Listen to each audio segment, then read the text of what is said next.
గంగపుత్రులు అభిమాన మిత్రులు యువగలం పాదయాత్ర జువ్వల దిన్న చేరుకున్నప్పుడు మత్స్యకారుల పట్టుదల ఐకమత్యం చూశాను.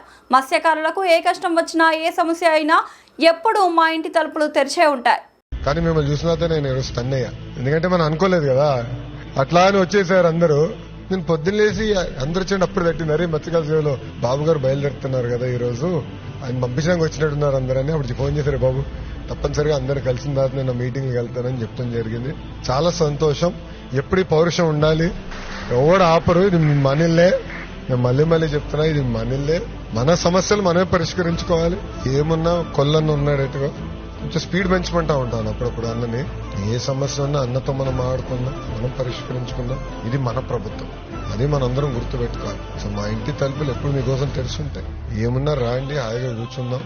నేను మళ్ళీ అటు ఇటు పరిగెడతా ఉంటే ఎవరొకరు ఉంటారు, ఇంట్లో గానీ ఆఫీస్ లో గానీ టీం ఉంటుంది.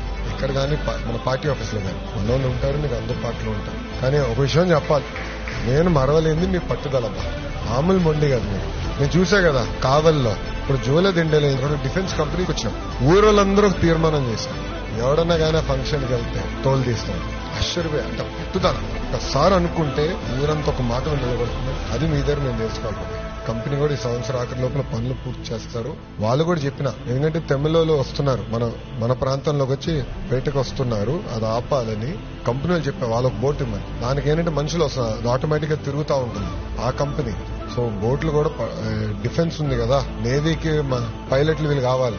ఈ బోట్లకు అవసరం లేదు. రూమ్ లో కూర్చొని ప్రోగ్రామ్ చేసి పెట్రోలింగ్కి వెళ్తా ఉంటుంది. వాళ్ళొక్క బోట్ కూడా ఇవ్వమని ఇస్తేనంటే అప్పుడు మన మత్స్యకారులకు ఇబ్బంది ఉండదు. కానీ ఇదే పట్టుదల మెయింటైన్ చేయండి, తగ్గేదే లేదు. ఇదే పట్టుదల ఉండండి. మీకు అండగా నిలబడే బాధ్యత మాది. ఓకేనా?